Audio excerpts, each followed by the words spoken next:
Enter the captivating game of chess, where 64 squares serve as the arena for chess battles.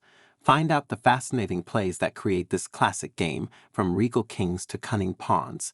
Prepare to discover the mysteries of chess mastery. The 8 rows and columns of the chessboard combine to form an arrangement of 64 alternating color squares. A cleverly crafted combination of letter and number identifies each square, setting the stage for a contest. Make sure that each player's lighter colored square is positioned in the bottom right-hand corner. When the game begins, both sides have a royal army that includes a king, a queen, 2 rooks, 2 bishops, 2 knights, and an army of 8 pawns, for a total of 16 powerful pieces. Each player makes sure their queen matches the color of their beginning square. Ensure that each piece faces its counterpart, with the king across from another king and the queen across from the matching queen. Each sort of chess piece has its own way of moving. When performing the king's royal steps, one square must be moved in either direction, and a unique casting motion must be used. Walking across any number of squares in a diagonal, horizontal, or vertical fashion, the queen is dominant. Bishops advance in an exquisite X pattern, while rooks advance simply in a vertical or horizontal direction. Knights provide a playful element by leaping in an L shape. The meek foot troops known as pawns advance and capture diagonally, with the initial move being a double move.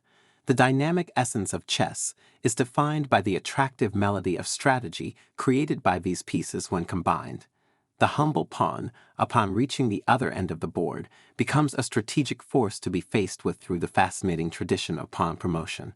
Through this transformation, the pawn can now take on a more alarming function, such as that of a queen, rook, bishop, or knight, by selecting any piece of its own color, except for the powerful king. The pawn must be taken off the board and the selected piece must be placed on the promotion square to carry out this dramatic progression.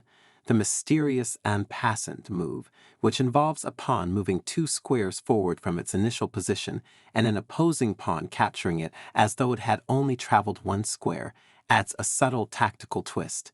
This special capture needs to be used quickly on the following turn to avoid a penalty. The majestic king reveals a unique move called castling, a strategic ballet that can only be executed once every game. This is a clever show that starts with the king moving 2 squares to one side and the rook moving to the other side and brushing up against the king. But there are restrictions on this magnificent interaction. Initially, it must be the king's first time on the board, and in a similar vein, the selected rook's first move. There can be no pieces that move in between the rook and the king, so the transition is smooth. Most importantly, the king cannot be in checkmate and cannot cross a dangerous square.